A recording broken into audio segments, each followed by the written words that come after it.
Welcome to the 2020 PTSD Awareness Online Seminar. Yay! I am so excited.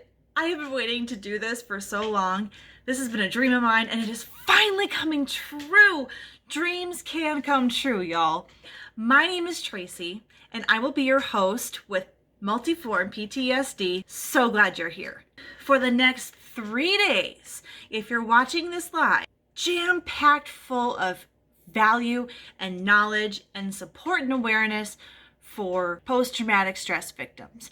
For the purposes of what we're going to be doing, we're going to be focusing on non-military PTSD, simply because that is what I know and can speak to. I'm not doing this alone. I am so blessed to be able to have my tribe with me to support me here. And I've got guests here that are going to blow your mind. Blow your mind. I'm so excited for you to meet them. I'll introduce them as this goes along. But you're not going to want to miss a single beat. I am blessed to now be able to call them friend. While you're in this conference, to do 4 things. The first one, I want you to commit to having an open mind. I love all the information out there about PTSD, but my goal is to give you something that maybe isn't always quid pro quo or in the textbooks. I like to go my real, authentic, raw, personal experiences, what I've learned from my own traumas, or helping others with theirs. So I really want you to have an open mind and listen to the content because I really feel like I've got some great thoughts for you. Number 2, I want to make sure you have a pen and paper ready to go so you can write notes. Some of this is going to just be fun conversation that you're going to laugh, you're going to enjoy, you're going to be able to just soak it all in. But you're going to also have some of those aha moments where something's going to hit you to the core. And that is a good thing because that means that it's speaking to you. If you're anything like me and you go to an event or you go to a meeting and you learn something new and you're like, oh, this is the best. I'm never going to forget what I just learned because it is amazing, right? Who's been there? I've been there. And then you go home. You walk in the door and your family says, awesome, what did you learn? Poof, gone. Gone. Those things that you were sure you were going to remember, you remember no more. So when you find those takeaways that you know were meant just for you, I want you to have pen and paper ready to write it down. I don't want you to have that moment. I also want you to be able to tell your loved ones what it is you're learning. Because when you teach someone, it just ingrains it deeper inside of you. And you learn it even more. Third thing I want you to do, I want to make sure you go and follow MultiformPTSD on Facebook, Instagram, and YouTube. You're in the right place. You're in the right place. Whether you have PTSD or you love someone who does. We're here to help you. Number 4. If you thought, as I was talking about someone who you know, just in your heart of hearts, could use this information, please feel free to tag them, to share this with them any way you possibly can. I want this to just explode. This is free. This doesn't cost anything but your time. And when you work with me, you need to have some commitment. I like to dig deep. I like to find the problem, pull it out, and fill it with the truth, with real tips that are going to work, and real experiences to let you know you're not alone in this journey. I'm right there with you. My tribe is right there with you, and you will meet them today and the next couple days. You're going to love it. I'm so excited. On Saturday and Sunday, I'm planning on having a live Q&A session. Feel free to send me your questions and I'll answer them live and you can watch the replay.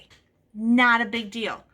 If you're gonna come live, write your questions down and bring them and I will answer them live. That will be just on Multiform Facebook account. So if you're going to add any of them and you haven't already, that's the one you want to be following for the live question and answer portion of the seminar. After all the information's been given to you, that way you can kind of process and go, you know what? That was awesome, but she didn't really address this.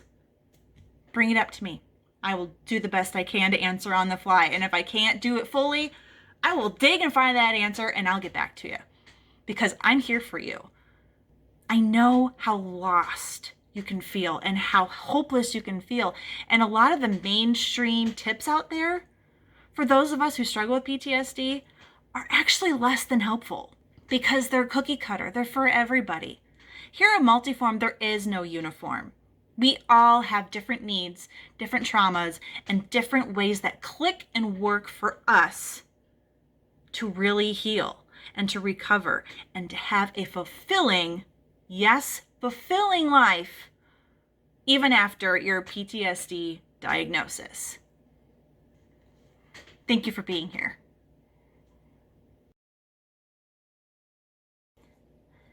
It is finally here. Day 1. This amazing PTSD awareness online conference. Day 1. Gonna blow your mind. Today, I have my very first podcast that I was actually a guest on. It really lays down the foundation for what you're gonna hear the rest of the next 3 days. So you're not gonna wanna miss it. I'm interviewing with my dear friend, Andrew Ward, and on his podcast, Far Betterment. He is an amazing man. He has an amazing podcast, and he started in the middle of the coronavirus pandemic. He started a coffee shop business and is thriving. So proud of him. So proud of him. But he is so supportive of everything we're doing here at Multiform PTSD. I am so happy that he's going to help me kick it off. After that, you get to meet my very best friend, Claire Evanson. She is a mom. She's a wife. She is a taxi. She is the typical Pinterest mom that you see on Pinterest, but she's the real deal. I'm sure she has a flaw. I've been friends with her for over 2 decades and I haven't found one yet, but I'm sure there is one. So I'm not saying she's perfect, but she's perfect for learning what we want to talk about, which is balance and mindset and really some good tips how to be successful in life. You're going to love her. I can't wait for you to get started. Get out your notebook and paper. Make sure you tag all your friends and your family and your loved ones so they can participate in this journey too. So, without further ado, I'm going to hand it over to Andrew Ward and Far Betterment. We talked about my story and why I even started this. In fact, you'll hear that in this podcast episode, it was the beginning of me even starting my own podcast. It is thanks to this man that I'm even here doing this because he gave me the spark, gave me the idea, gave me the confidence and some tips on how to do this and how to do it right. And I am so grateful for him. So without further ado, please welcome Andrew Ward, and then we will be followed and so blessed to hear from my bestie and soon to be one of yours, Claire Evanson. Yay! Hey, Tracy. Hey.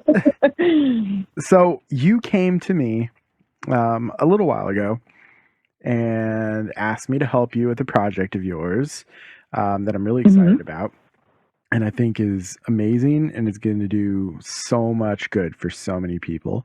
So I'm very honored and humbled and excited to talk to you about this. But if you could, why don't you kind of talk us through, first of all, you wanted to talk about PTSD and how it's affected you or people around you, and kind of some of your experiences and where you think that PTSD came from for you and how you've kind of dealt with it throughout your life. Do you want to kind of break it down for people and let people know why you felt you could be helpful or why you felt like this was something that you're passionate about? Yeah, I would love to. I am speaking out on PTSD with more of a focus of non-military PTSD, because I am kind of taking the approach of not the textbook approach, but, kind of the school of hard knocks, what I know, what I've learned. So I've not been in the military. I've not experienced that side of trauma. I'm a huge supporter of our military, but I don't feel like I can bring anything to the table that they can't get somewhere else, maybe even better. Okay. In my dealing with my own PTSD, have found there's a lot of misconceptions out there. People don't like talking about it. You start talking about PTSD and anxiety and depression, people's, lips start to pucker. Like they don't know what to say. They don't know how to react because there's just this stigma. Like we don't talk about it. There is literal injury in our brains when these traumas happen, and that's why we react the way we do. And so it's not, it's a mental illness. Yes, I think there's a degree to that, to be honest, but it's more of an injury than anything. It's not about what's wrong with someone. It's about what happened to them. Yeah. I've kind of caught this phrase that, PTSD has no uniform. There's just a lot of different, it's not just for military. And I want to bring more awareness to that. Because when people think of PTSD, they think of, oh, yeah, my brother came home from the war and had flashbacks. And is that what you're talking about? What war did you go to? You know what I mean? Yeah, absolutely. Yes, I've been in battle. I've been in war, but it's been internal or with loved ones. Yeah.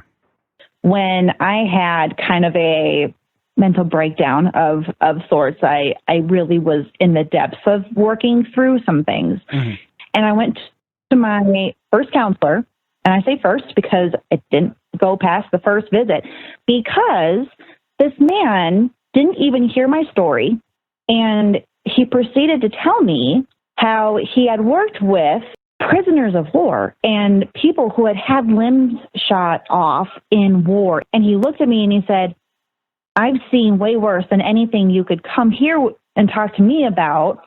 He called me a coward, said that was a coward way out, and that I needed to suck it up and deal with it because there's people out there who've had it worse. Oh, wow. That's terrible.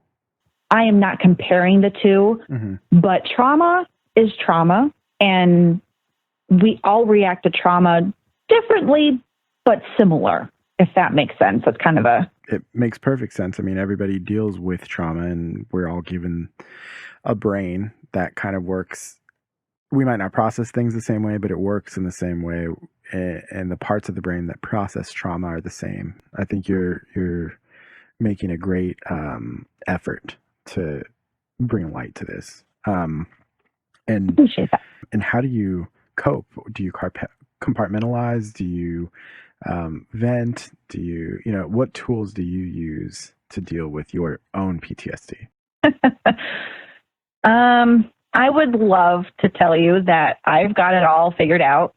And, I do this and this and this every day without fail to deal with a certain situation. I'll say, I got to put my nursing cap on for this one, because I do kind of compartmentalize, because that is not the time where I can panic or cry or be sad, or I have to use my brain. You have to have your head about you. So you just kind of like wipe everything out and you take it one step at a time.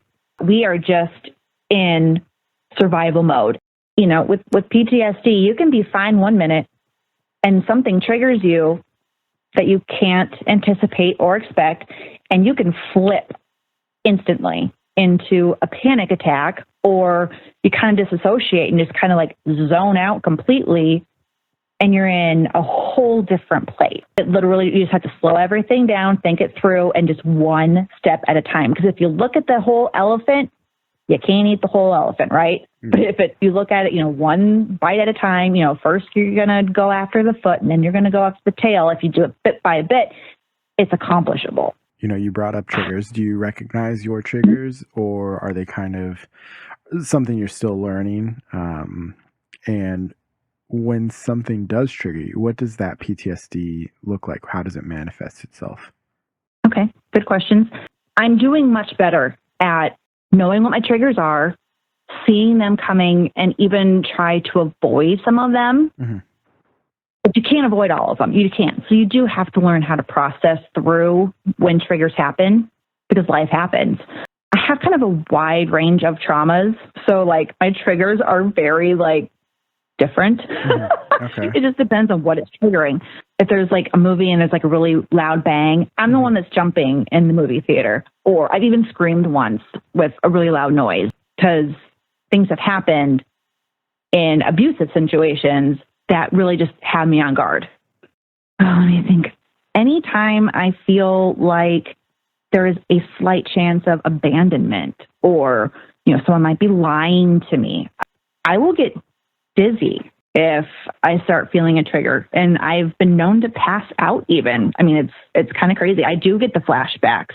I have to be careful with what movies I watch, the songs I listen to. If they're talking about, love, breakups, death, weddings, suicide, bullies, what song and movie isn't about at least one of those, right? Mm-hmm. So I have to kind of see how I'm feeling. And if it's starting to put me in the wrong direction, I change it. And I change it to a comedian or something very uplifting or inspirational. I'm very intentional with what I listen to and watch, and what I kind of, my inputs, I guess, even to the amount of exposure I get to certain people. Some people bring out the best in you, some bring out the worst in you. People can be a part of the trauma. And so, you want to limit their access to your life if you can, if not completely eliminate them completely. It just kind of depends on who they are and what you can do. But, when anything breaks, a plate falls off the counter and breaks, breaking glass, breaking windows, mirrors, it's a trigger for me, man. Because again, in abusive situations, and it brings me right back there. Yeah. It's not always, like flashbacks you see on TV, but it's just the feeling, the fear and the trembling. And I will start to shake as if I'm in that unsafe situation, when really I just dropped a plate on the floor and it broke. Yeah. But it will trigger feelings like I was back in the car with my very abusive significant other at the time, and he's punching out the windows and his rearview mirror. That's what I hear. I'm back there. That scene, I'm feeling those feelings. Yeah, it really does. My goodness. And I think it's important that everyone find what works for them. You just have to just step out a little bit and do 5 minutes of stretching. If that's all you can do, it's a win.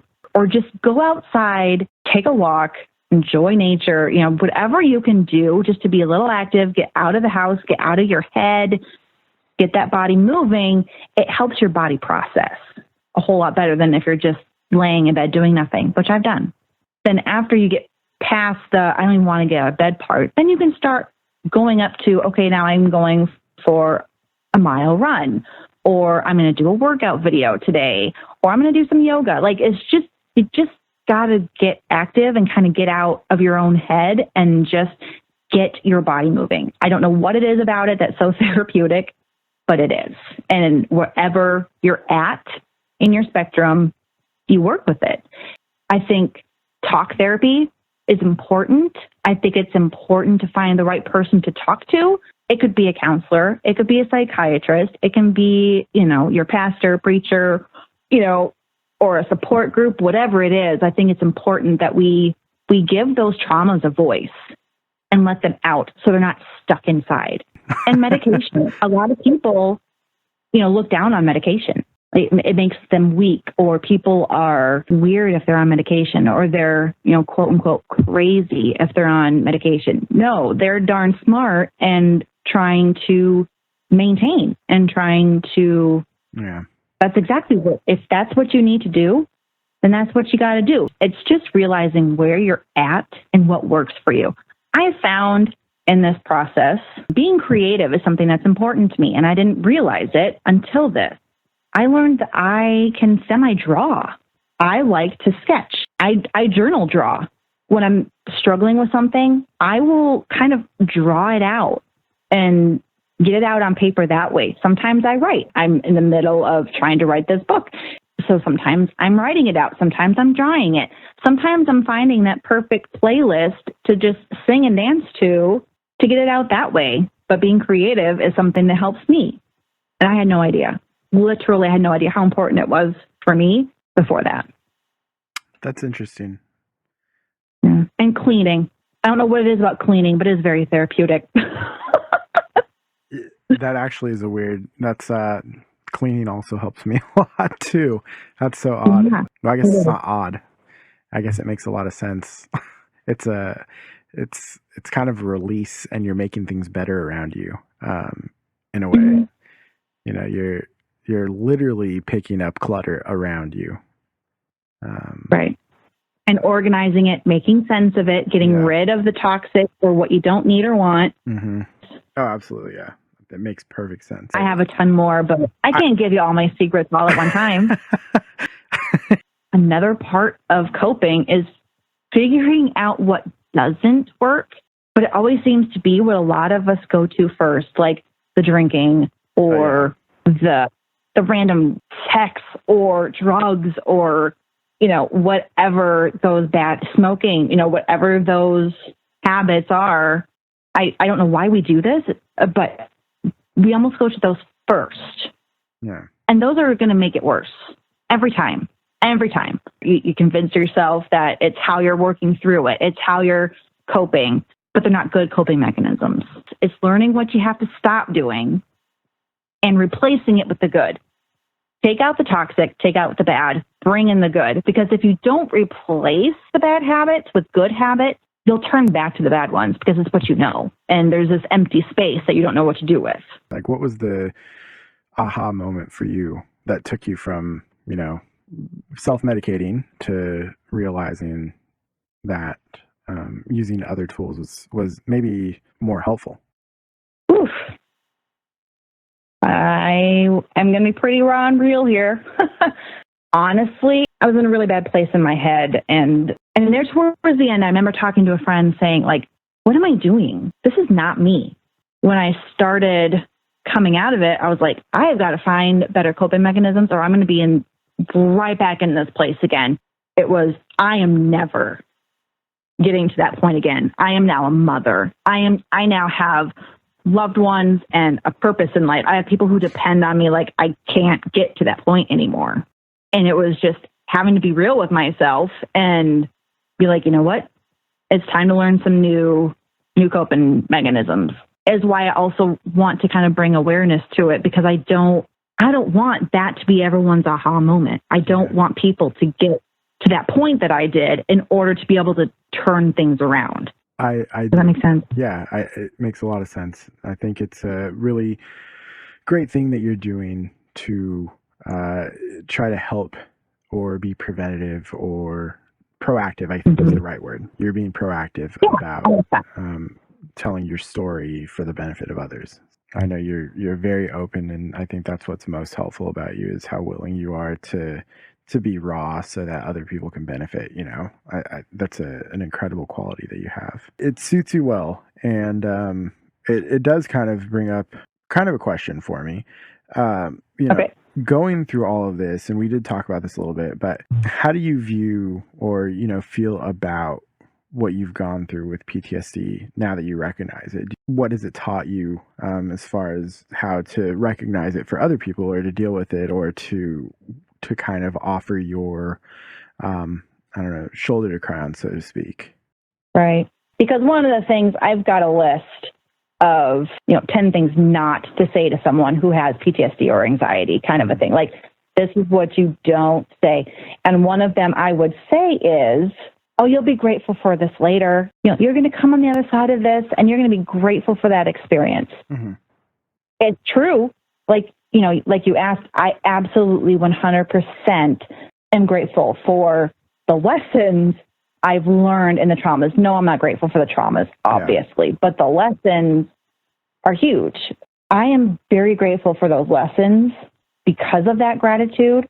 I think I feel called maybe to share that, to share what I've learned, because for so long, I kind of was in victim mode. in transparency, a lot of the major traumas that you can list that people can go through to get PTSD, I can mark off a ton of them. And for a while, I had this victim mentality of, why me? Why do I have to go through this and this and this and this, all at the same time? Like, I am not Job. I am not anyone special, or so I thought at the time. Like, why am I being tested? Why do I have to go through all of this? I think a lot of it is so I can now speak out on many different levels and many platforms and many different areas of trauma, not military, but many others, and be able to sympathize and be able to talk open about it and be real about what it felt like, how it was, how I got there, how you feel, how to help someone through those different traumas. I'm not using textbook to answer questions. Does that make sense? Yeah. I'm not, it's real life and it's raw, and it's a lot of times the things I might say is not something that you're going to find in a book. Sometimes it's just, hey, it is what it is. This is what I did. This is what I learned, what not to do. So it's like I had to go through all of those traumas so I can then help others who are going through those rape and loss of my very best friend in the whole wide world to cancer and divorces and miscarriages and abusive relationships, people who have threatened my life, to threaten my life or loved one's life, people I'm very close to, health issues. I was told I had cancer, which I do not. I don't. That was a scare, but it still was very traumatic. I mean, I was saying my goodbyes. We had a Christmas and everyone came because we thought it was my last one, or could possibly have been my last one, and everyone wanted to get together one last time. It was very traumatic. And then it turned out it wasn't even true. And I've also been through, which I know many others have suffered, not having a diagnosis. Like, you have all these things wrong. No one can figure it out. No one knows what it is. And so then you're almost chalked up to, oh, she's just making it up, or she's exaggerating, or, it's all in her head. You're almost not taken seriously. That is a very scary thing. Car accidents. And I was engaged, and the day, hours before we were to get married, he broke it off. Whew, that one was a toughie. I mean, there's just been a lot. There's been a lot. But now I can talk to someone in a very personal, real, raw. I'm grateful for that now. So I'm a work in process, let me tell you. But I feel like I've come basically out the other side stronger, more confident in being able to help others get through it now. I don't know if we ever really learn everything that we need to learn in any aspect. I think we should always be learning, but yeah. No, I mean, it's important, and you can hear your passion. You can hear how much you want to be helpful. I think that comes across pretty clearly. You want to help. I have to say, I can't imagine, going through all of this and still finding like that strength and confidence. I think that's so incredible that you've found that strength and confidence in yourself to be able to move forward, to be able to keep going, to be able to want to help people is pretty incredible. Where do you think that strength comes from? Where do you, would you credit somebody with that? Would you credit yourself with that? Would you credit, something you've read or seen, or, where does that come from? Another excellent question. See, this is why I chose you, because you are good at this. You are good at what you do. Thanks. But I guess I'm just curious, somebody who's gone through so much, I've gone through my own things, and, I know how I've felt, and I know what worked for me, but we all go through different things. We all experience trauma in different ways. We all experience, especially for people who, myself, I've been suicidal. I've talked about it openly. I've talked about it on this podcast, and I think I've talked to you privately about it. So I know where my limits are. I know what pushed me to the edge and what got me out of it, and why I can talk about it openly now. But, I can never say I've been through as much as you have. I'm not saying that to take away from anybody else's trauma. So I guess to me, the thing I'm in awe of, I guess, is that your main focus is to help. It's not to, there's no, I need to fix my life. There's no, I need this for me. It's, all about, I got through this. I want to help somebody else get through it. And that to me shows an incredible amount of strength and compassion. And I guess for me, it's just like, I want to comprehend where that comes from, because I want other people to utilize it, or to try to find that within ourselves so that we can be strong enough to help others as well. I wish I had a one word, one sentence answer to that. Yeah. Where did I find that strength? Some of it, like you said, is me. I had to pull it out of my own butt, excuse my crudeness, but I had to pull it out of somewhere in myself. And part of what I realized was there isn't a one thing fix all. Mm-hmm. What I learned, I was stronger than I thought. I definitely have to credit Christ, my Heavenly Father, God. I couldn't have done it without them. I know everyone doesn't have that same belief, but for me personally, that has been a huge part of it for me, was my faith and realizing who I am to Him and how much more important that is than who I am to anyone else. And it was more me learning that it wasn't one person who carried me through it or was my inspiration. It took a village. I had my mother. Holy cow. I don't think this is a huge secret. My mother and I had very high highs and very low lows, but through this, she was definitely one of my rocks. We were able to mend a lot of things and work through this together. And she has been a huge part of it as well. And as the rest of my family, very loving and supportive and friends. And, I mentioned earlier what I listen to. It's more in what the little things you do every day that are probably going to make the most difference. It's going to make the most long lasting. Anyone, can go to a conference or, a TED Talk and feel inspired to make huge changes. How many resolutions do we have that already are out the window? Because it was just a one grand moment, but it's more of the habit that you do every day. What you watch, who you hang around with is huge. And not to make it sound trite, but it is so true. The 5 people you spend the most time with, you are a combination of those 5 people. What's normal can be really distorted. Yeah. And I don't think there is such a thing as normal. I really don't.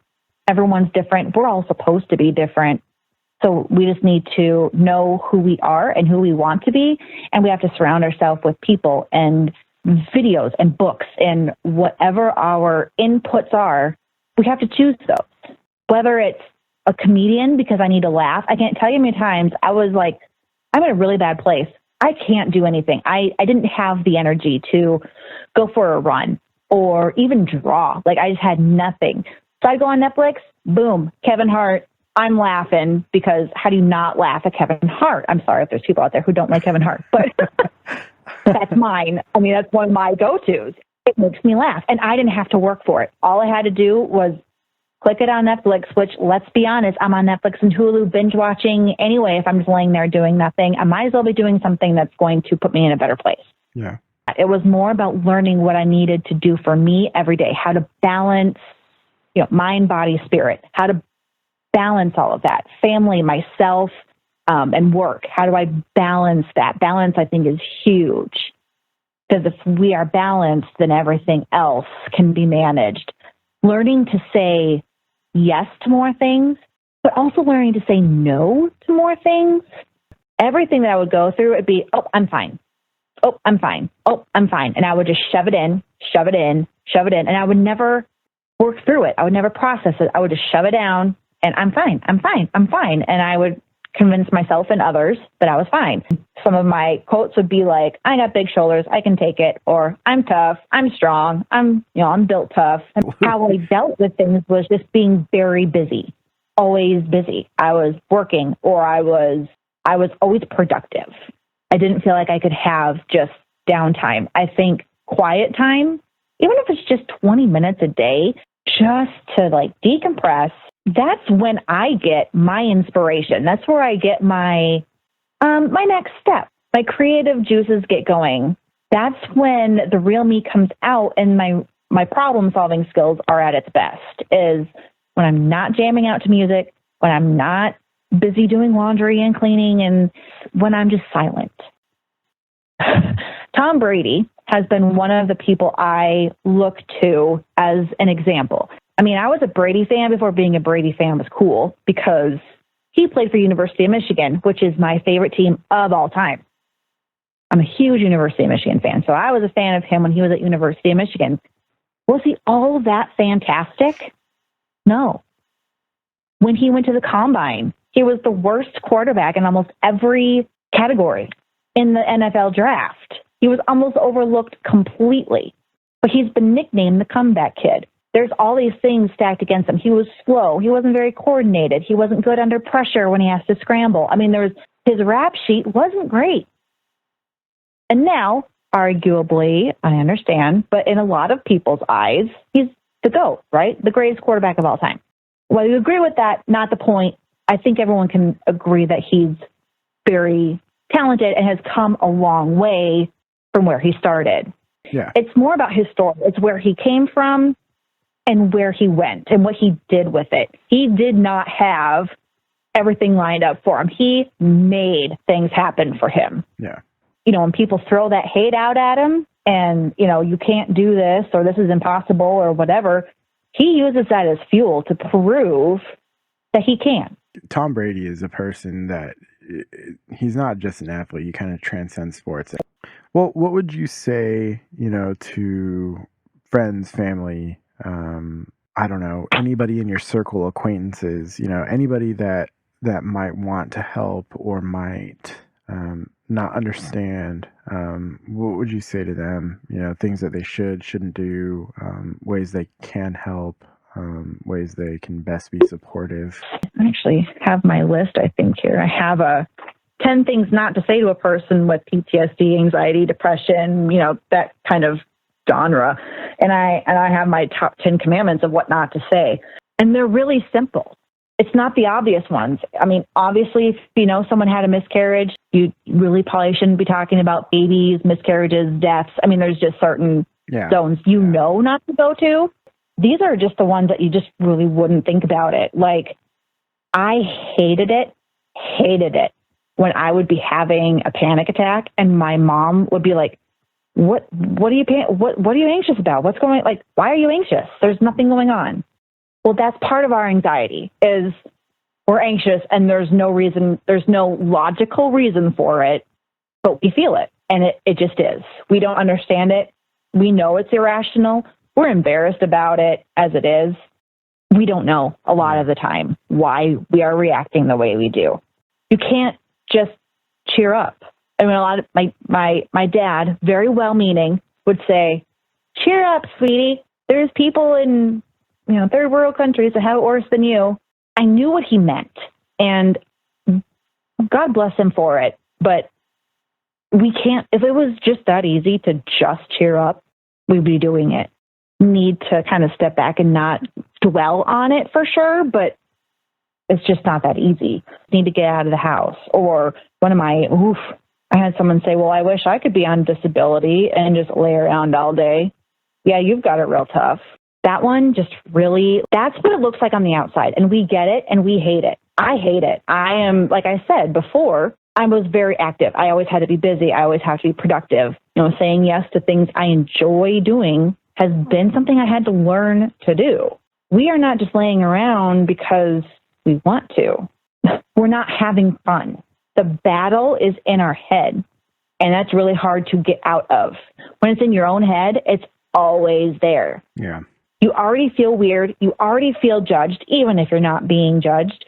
To have your loved ones seemingly pull away, it makes us feel more disconnected to any kind of life at all, let alone our own life. Yeah. And feeling alone and not supported. So even if you know we're going to say no, shoot us a text. Hey, we're meeting up for dinner at this time, this place.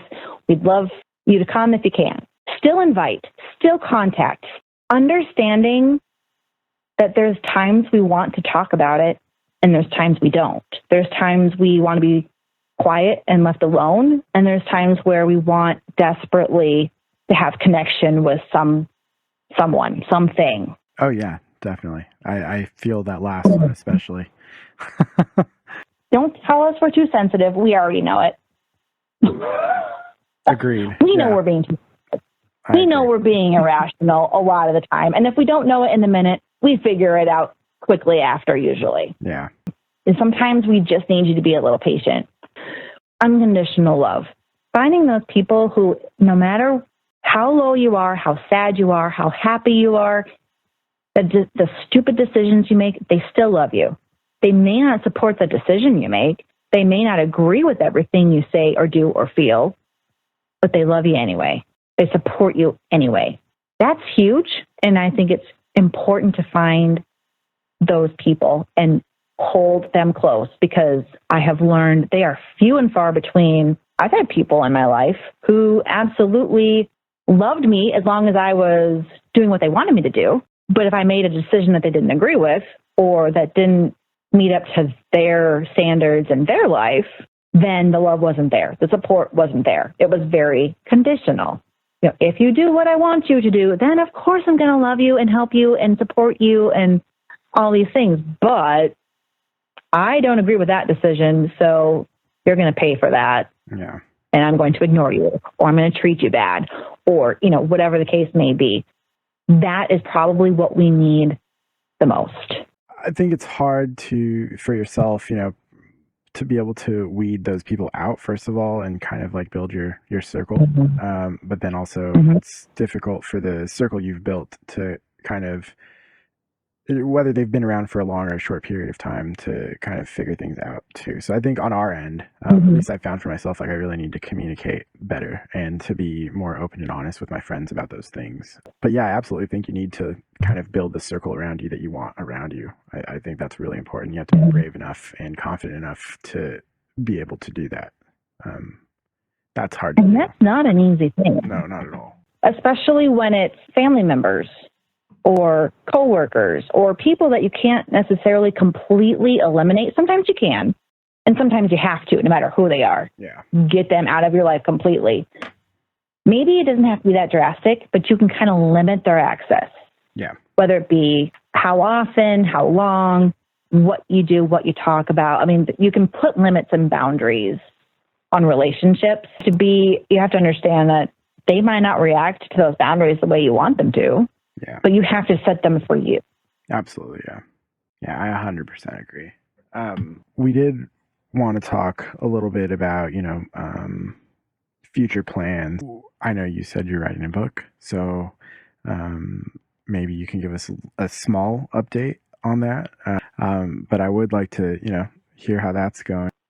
Yeah. I mean, let's hear it.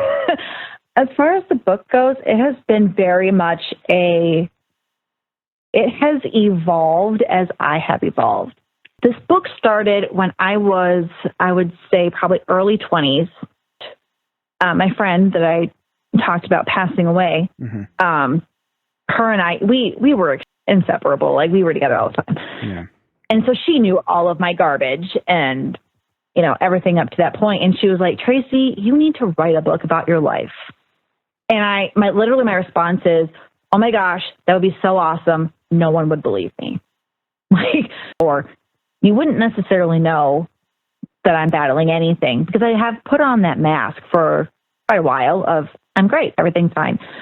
But she knew. I went to visit her while she was sick and getting chemo. I went to visit her for about a week, and we were sitting there in her living room, and she was like, you really need to write that story. And I was like, only if you'll help me. She was like, you got it. She whipped out a piece of paper, and we started writing down things to write about. But it then became like, it was put all my garbage out there and blame everyone else, victimize myself, and make them the bad guy. And it was like my way of getting my anger out about it all. And her job was going to be to tame that down and to not hurt loved ones in my life. Then she passed, and my computer crashed, and so I lost it.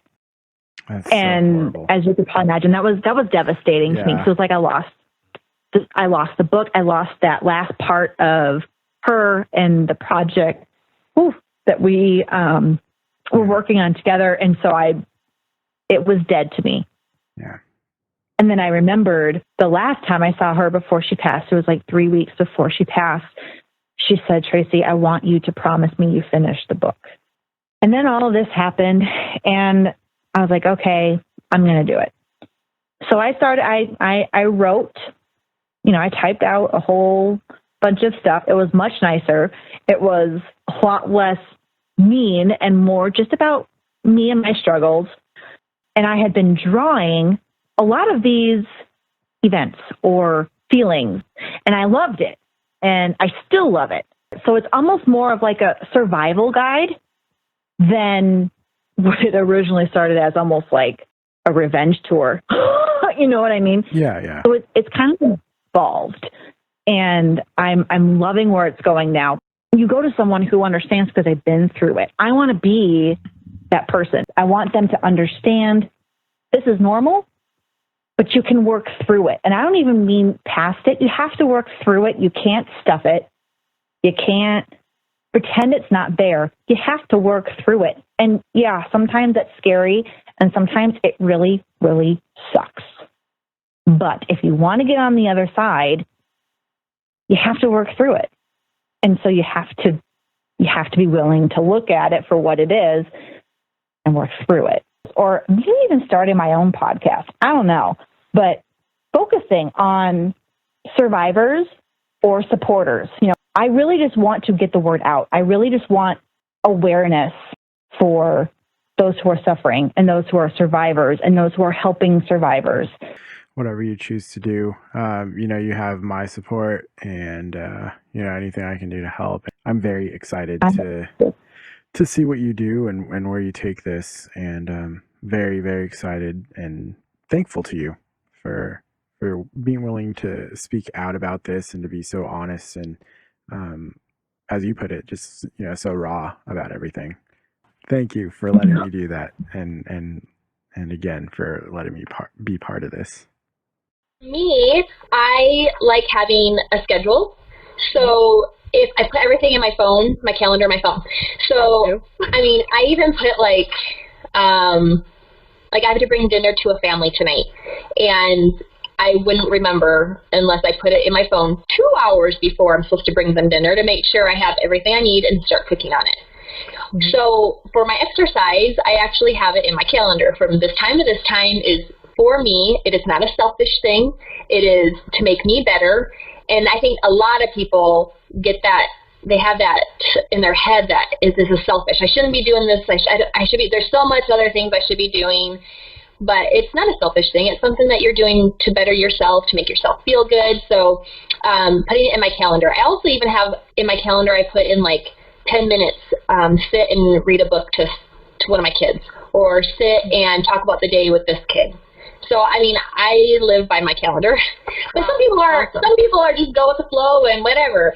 So I think just finding the best time of day for you that works. For me, it's morning. I have to get up before my kids are even up for school, and I'm home by the time they wake up. So I'm home, and then I'm ready to put all my time into them, get them ready for school, and out they go. Right. So that works for me. For my husband, he works out in the evening. I don't know how he does it, but he gets home, everybody is in bed. I usually go to bed, and then he goes to the gym. So whatever works for each person. Right. I definitely believe in finding a friend that will do it with you, or even if they don't do it with you, someone you can talk to and be like, hey, I'm starting this new 30-day workout, and will you be like my cheerleader? Will you check in with me and ask, how's it going? It's been a week. How you feeling? What do you like about it? What don't you like about it? Just someone who's interested. Keep you accountable. Exactly. Yeah. So definitely have that friend. And if you're like totally new and don't know any of this stuff, I say even get like a professional help, like get a trainer, or join a gym, and there's group classes at gyms.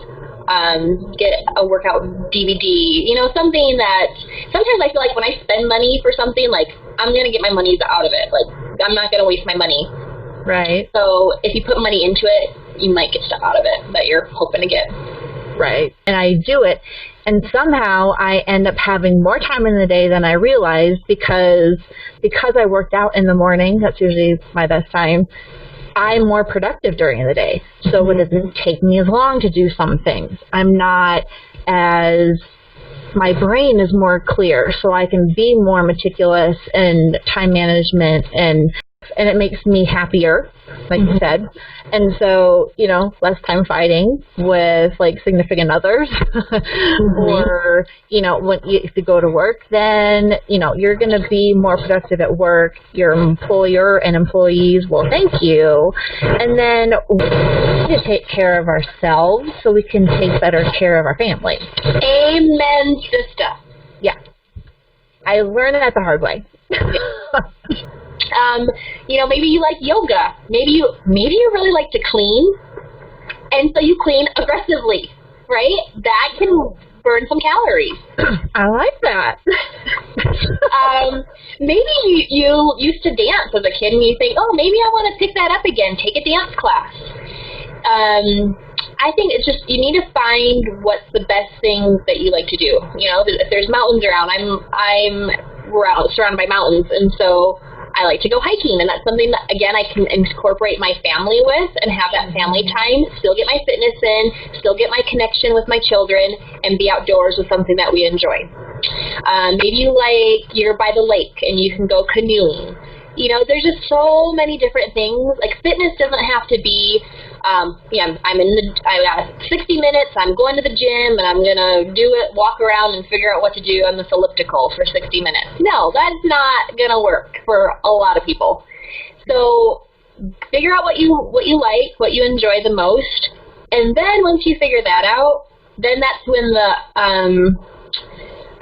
the accountability comes into play. You know, so you make a plan, figure out what you're going to do, schedule it out, so nothing else can interfere with it. And when I say schedule it out, I mean, like, put it down as if it was like a doctor's appointment.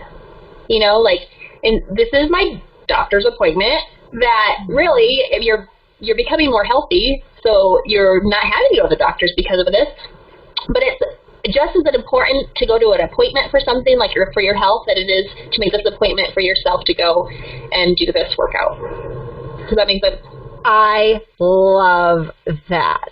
Okay. Real quick, you introduced me as the Pinterest mom and everything is put together. I would just like to show you what the rest of my house looks like right now. So it looks good right now, right? Like, oh, look how clean it looks. Wow. But that's the part you can't see. My kids had a Nerf gun war. Hold on. We still have decorations from a birthday party we had like 2 weeks ago. Those are still up. The chairs are still up. And then I just want to show you one of my least favorite room in my house is my Lego room.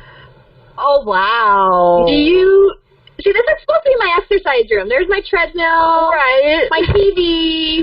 It's been overrun. My sewing machine. No. It's Legos. You guys hate it. So, I just think it's funny because you just had a birthday party. You obviously just had a birthday party with the same general time. Let me show you his bedroom door. Oh yeah, love it. My boy still looks like that, but inside his room we also do streamers, like you have to army crawl out of his room. Those are still there. Awesome. Half ripped down from the 2-year-old, but you work with what you got. Yeah. Anyway. So I love listening to, get 2 things done at once. I listen to uplifting podcasts, or I listen to like scriptures or affirmations and stuff like that while I'm working out. So I get 2 things done at once. Right. Another mom hack. I mean, the best thing for your body is water, right? We're made out of water. What is it, like 70% of us is made out of water? Yep. So we need to replenish that with water, especially when you're working out and you're sweating and you're losing all that water. You need to drink a lot of water. I love putting fresh lemon in my water. If I don't have lemon, I have essential oils, and I'll put a few drops of lemon essential oil in too. Love it. I have like my big thing of water. I have a different, whatever. So today is a straw one. You got yours? A little drink, so good. If you always have this with you, I mean, this comes with me. I'm like a weird one. This one, it comes with me anywhere. Like, no joke, I go to the movie theater with like a water bottle. Yeah. I get my water in wherever I'm going. Okay. Love it. So there you go. So again, I've watched you in action, and you are just like ebb and flow. It's like not work for you. Like you go from like, okay, kids are gonna have breakfast, send you off to school, have a great day, and now we're gonna have playtime with this one, and then like you're the perfect mom because you're like always happy and so sweet, and your kids are well behaved, and then like I watch, your husband come home, and you are still this sweet, upbeat, like, hi, honey, how's your day? That most people only have, like, in the honeymoon stage, you know what I mean? You guys have married, 13 years? Mm-hmm. And you're still just so in love, and you're such a team. How do you balance it all? That's a great question. Kind of a loaded question. Oh, my God. So the thing I've learned to do is I say no a lot. Meaning, I've been practicing this actually. When I'm asked to do certain things, and I know, like, if I say yes to this, that means I'm saying no to something else, and that something else is probably going to be my family. And so I really pick and choose. I pray about things to see what's the best thing that my path needs to go. Helped. I didn't volunteer as much as I had been. So by saying no, I'm saying yes to my family. Right. There are some things that I do say yes to because I know it's something that I need personally, or it's something I really love to serve people. That's where I feel very happy and comfortable doing. You're very good at it. And so I just love it. And so, and it fills me if I'm serving and helping others. And so I say yes to those things. So it just kind of depends on what it is. So by saying no, I'm also freeing up more time to be able to do the things I do with my family. So my husband and I, we go on a date. We try to do at least once a week to go on a date. And someone told us once that the money you spend on a date, like a date night once a week, is worth it versus spending money on a therapist, like because you're trying to fix things. Now, I think like seeing a therapist, a relationship therapist is great. Like I think all spouses, all couples could totally benefit from that. But if you're going to go see one because you guys are about to be divorced, that's a different story. Right. And so we really focus trying to have that one-on-one time once a week with each other that has no kid interruptions, and where we can really talk about like our aspirations and goals, and and sometimes our dates have been going to Walmart and getting groceries because I didn't make it during the whole week. It doesn't have to be these like extravagant dates or even dinner and a movie. One time we couldn't get a babysitter, and so my husband went and got our takeout, and we put a movie on for our kids, and we went in the backyard and had our dinner by the fire pit. Like that was our date. So, or we go for a walk around the lake. It's like really simple things, but it doesn't even have to, it can be like a half an hour of us time, and that's all it takes. So I do that. I also, with my kids, so I wish I could go on an individual date with them, but we've tried it, and I haven't been able to do it. So we go on mom dates, they're called, and so I'll take them like after school, and they never know when they're coming. So it's like surprise mom date. Aww. And we do we have passes to like the museum. So we'll go to the museum, and then I'll let them. They all have to decide on a place, and we'll go out to dinner or something. Or we do crafts. We do lots of crafts, or we do mom date. We're gonna learn how to make bread, or just little things like that. Yeah. Their least favorite is, Mom, date, we're going to learn how to clean the bathroom the right way. But then we always... I thought that'd be their favorite. I know. But then we always end in something fun. So, that's just what works for me. So that's how I balance, I think, that relationship with my husband, my children, myself. I balance myself by getting that fitness in. For me, it's in the early morning before anybody's even awake. And it took a while to get used to getting up that early. It was rough, but after a while, my natural clock was just to wake up early, and so it just worked. Another thing for my self-care help is so my kids go to school all day, and then my 2-year-old's home, and so when she took a nap in the afternoon, I decided I wasn't going to do anything for the house. I wasn't going to clean. I wasn't going to do any dishes. I wasn't going to food prep. I wasn't going to do anything that I could do later. It was going to be just my time. So I'll read a book. Right now I'm reading Wonder, which is excellent. Recommend that book. I also wanted to kind of develop my own talents. And so I wouldn't say that I'm a talented painter, but I enjoy painting. And so, I took a couple classes in high school, but that was it. So I bought canvases and my paints, my brushes, and I would set it up so when she would take a nap, I would actually watch a YouTube video step by step on how to paint. And I've painted several pictures, and I actually put them up at my house, and my kids are always like, I love it, Mom, where they can see where it takes a few days to get my painting done, and so they're really proud of me that I'm doing this. That's my self-care I work on myself during that time period where I know I could be doing a million other things, but that's something I try to dedicate that time for me. And like a photo shoot, like we always take in the fall, like mother-son, like family pictures or whatever. Mm-hmm. And I think we have 3 different poses of yoga poses that we do together. I love it because he's so proud. Kids, they need routines. They need, yes. They know what they like, what they don't like. I think when they start feeling overwhelmed or they're not sure, that's when they start wanting those electronics, I feel like. Mm-hmm. Because they feel uncomfortable. They're like, I don't know what to do now, and that's the first thing they go to. But if we can teach them all these different things that they could be interested in and learning and do it with you, right. I think we're just helping them out tenfold. What message would you like to spread around? I would say, do this. Okay, so write this down, everybody. This is a good one. Get your pen and paper out. Ready?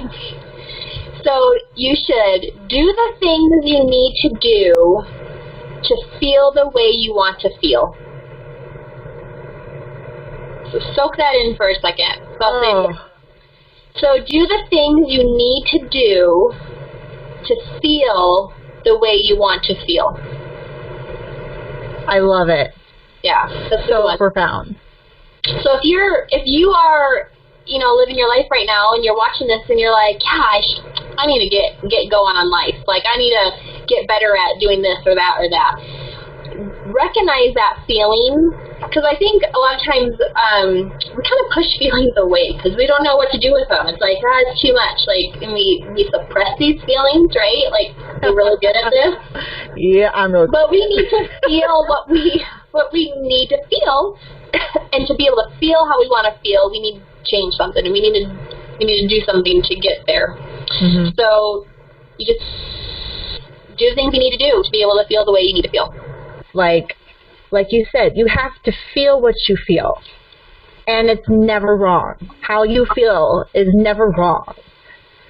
How you react to those feelings can be wrong, but the feeling itself isn't. Well, thank you so much for taking your time. I know you don't have much, so I totally appreciate you taking your time to talk to us today. It's been great catching up with you. We have to do this more often. Thanks. I feel honored, and I love you, and good luck to everybody. Be kind to each other. Be kind to yourself. Have grace with yourself. Awesome. Love it, and love you. Love you. So we had our You're 5 days birthday party. apart? Is it 5? I can't remember if it was 5 or like... No, 7. 7? They're a week apart. Yeah. 7, yeah. Yeah. I think you were due... I think I you was were due... You were I was supposed to due go first. Yeah, my kids don't like to come out. Well, mine like to come out 11 pounds. We all have our crosses. Right. Since you did that, I just... All right. So, I'm going to go... Sorry. We really, like, sidetracked there. Bring it back, girl. Bring it back. But... What was the question? Like, well, I was like, how often? Oh, how like, often? Not doing it too much. You know, you that. 6 liters a day. 6 liters a day. Because I would go to the cafeteria and get the big, like, jumbo ones, you know, and I'd have it down. Like, did you have to pee like every 30 minutes? I'm a nurse, I'm not allowed to pee. But by the end of my shift, yeah, I had to pee like a racehorse. And there would be times where, like, I don't care if there's someone dying at this point. I have to pee or I'm going to pee my pants. So can you cover for me for a minute? That'd be great. Filling on myself time. My bed makes me very dizzy, like kind of off balance. Yeah. My balance isn't great. And my favorite thing is yoga. That's like a terrible combination. Yeah, that's not good. It's all about balance. Yeah. And, you know, my doctor's like, yeah, well, the more you do it, you know, the better you'll get. I do think I'm getting a little better with the balance thing, but, like, there's times where I'm, like, falling in, like, the craziest positions. And you just have to laugh about it. Like, don't take it so seriously. Like, be able to laugh at yourself. Like, that's the best medicine right there. Then you shower or dry shampoo. I love my dry shampoo. It's the best thing ever. Best thing ever. I don't know who invented it, but kudos. Okay, do you have anything else that you want to ad-lib and talk about, whether it be about fitness or... that's the other question I want to ask you before you can ad-lib. I'll let you ad-lib, I promise. Sorry. Are we starting again? Yes, we're starting again. Sorry. Okay. So, back to my kids. I'm going to include the race that you and I did that I, like, broke my ankle and no one believed me. Can we just talk about that race real quick? Okay, so she was living in Texas at the time. And I was training for a marathon, and I was like, we got to do a race while I'm there. I got to get my miles in. And so let's just do a 5K. So she signs us up for a 5K. And it's like, how far away was it? We had to drive like 2 hours. I think it was like an hour and a half. Okay, so we had to drive to it early in the morning. We get there. We're like, why are there so many dogs here? Like, everybody brought their dogs to this race. I still have this shirt. It was like the pause race or something. What was the pause?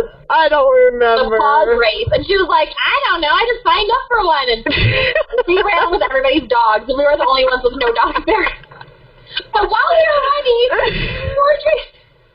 she tripped on a dog leash, right? Or was it a dog? No, it was the dog. Like, the dog, like, ran in front of me and stopped to pee. Like, right in front of me. I'm like, what? You twisted your ankle. It was not funny at the time. It felt so bad. You had to limp the rest of the way. I did. That was very painful. And, like, I could tell both of you were, like, thinking I was kind of being a pansy until I, like, took my shoe off and it was, like, black and huge. I was like, see? I am not a whip. Oh, my gosh. That was the best. Oh, good times. Good times. But we laughed doing fitness, and you know what? Like I said, I don't regret that day, and I even got injured. Like, I do not regret that day. In fact, obviously, it's now a fun memory. So, like, for some reason, I can't hear you anymore. Like, at all? I don't know what happened. I can barely. Can you hear me now? Yeah, a little bit. It was weird. It said my house was calling me.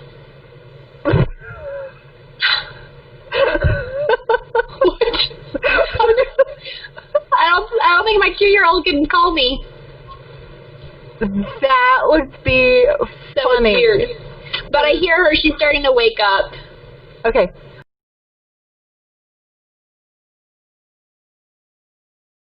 Hey, I just wanted to come back real quick and thank you so much for your support and your messages. I promise you, I read every single one of them personally, and they mean so much to me. They seriously keep me going. I invite you to subscribe and share this podcast. We are now on Apple, Google, Spotify, iHeart, Stitcher, and other podcast platform. You can follow us on Facebook and Instagram, YouTube. You can find us under MultiformPTSD.